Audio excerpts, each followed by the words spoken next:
नमस्कार, खबरिया टॉप में आप सभी का स्वागत है। मैं कुमार रवि। होने वाली है महंगी शराब कि अब आगे थोड़ी थोड़ी पिया करना। जी हाँ, यह मशहूर गजल जब भी आबकारी या मदिरा की बात आती है, शाम गजल की बात आती है, किसी महफिल की बात आती है, तो यह गजल, यह गाना, यह गीत जरूर गुनगुनाना पड़ता है। हालांकि इसका थोड़ा सा मैंने तर्जुमा, इसके शब्द थोड़े बदल दिए, क्योंकि यह चीजें आगे आने वाली पॉलिसी यानी 2026-27 के लिए जो नई एक्साइज पॉलिसी है योगी सरकार की, उसमें कुछ ऐसा ही देखने को मिलेगा।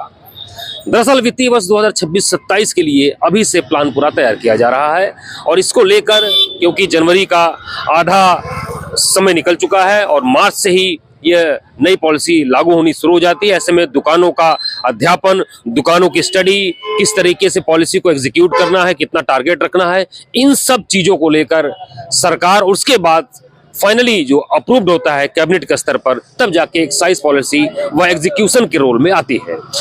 अभी तक जो जानकारी आ रही है खबरिया टॉप के पास, शासन से के उच्च पदस्थ सूत्रों की अगर उनकी माने, तो इस बार तकरीबन 70 से 72 या तकरीबन 75 हजार करोड़ का 2026-27 का वार्षिक टारगेट योगी सरकार आबकारी विभाग को देने जा रहा है। इसका रोड मैप लगभग तैयार हो चुका है।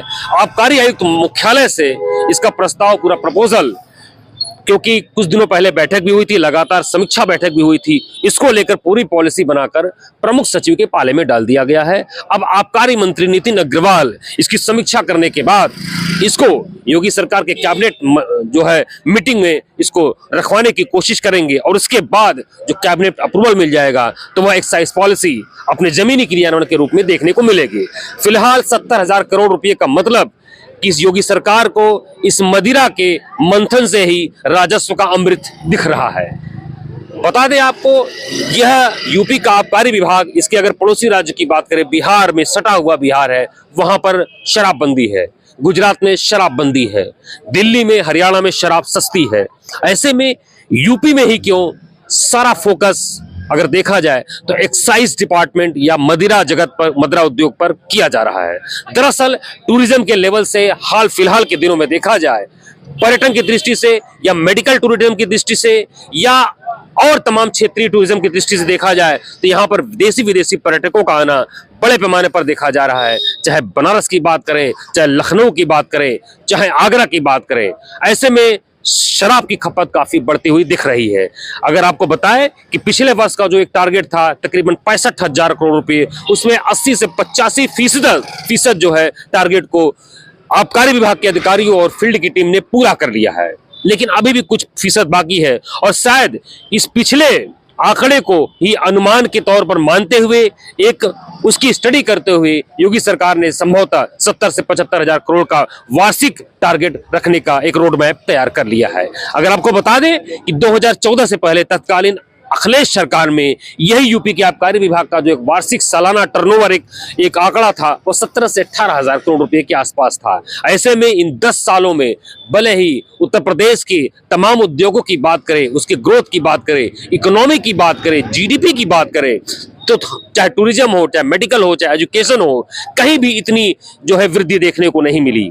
लेकिन बावजूद इसके आबकारी विभाग के इस सेक्टर में, इस उद्यम में सीधे तौर पर 17 हजार से सीधे 4 गुना 5 गुना जो है वार्षिक सालाना टर्नओवर या उसको एक टारगेट देने का लक्ष्य, यह इस बात की ओर ध्यान दिलाता है कि योगी सरकार का पूरा फोकस इस इंडस्ट्री को पूरी तरीके से जो है डेवलप करने पर है। और शायद इसीलिए लगातार मीटिंग हो रही है, हाई लेवल मीटिंग हो रही है, बाहर के इन्वेस्टर्स को जो है इसके यूपी के आबकारी विभाग से के सिस्टम से जोड़ने का की भी कवायद चल रही है। फिलहाल ऐसे में खपत बढ़ेगी, डिमांड बढ़ेगी, सप्लाई बढ़ेगी, ये सारे चैन खुलकर सामने आएंगे। और आपको बता दें कि इसी साल, पिछले साल, बीते साल जो नई पॉलिसी जोड़ी गई, कंपोजिट दुकान यानी बियर और अंग्रेजी शराब को कंपोज करके मिला दिया गया। ऐसे में दुकान बड़े हो गए, बड़े इन्वेस्टमेंट हो गए, छोटी मोटी जो मध्यम दुकानें थी वह पूरी तरीके से खत्म हो गई। तकरीबन उस समय 30 से 35 हजार ऐसी दुकानें देसी विदेशी थी। अब जो तकरीबन 20 से 22 हजार दुकानें हो गई, इसमें बड़ी बड़ी दुकानें देखने को मिल रही हैं।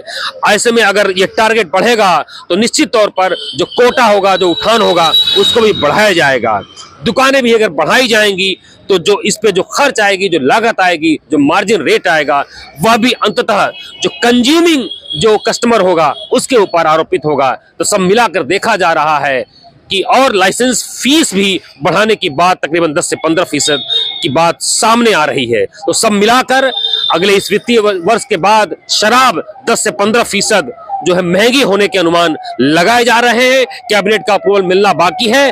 बाकी देसी विदेशी और कंपोजिट शराब के इस रसाकसी में, इस खींचतान में किसको फायदा हो रहा है, किसको नुकसान हो रहा है, या कौन अपने पूरी तरीके से तटस्थ बरकरार है, अगली वीडियो में हमारी टीम के साथ आप जानिएगा। बने रहिए खबरिया टॉप की टीम के साथ। मैं कुमार रवि।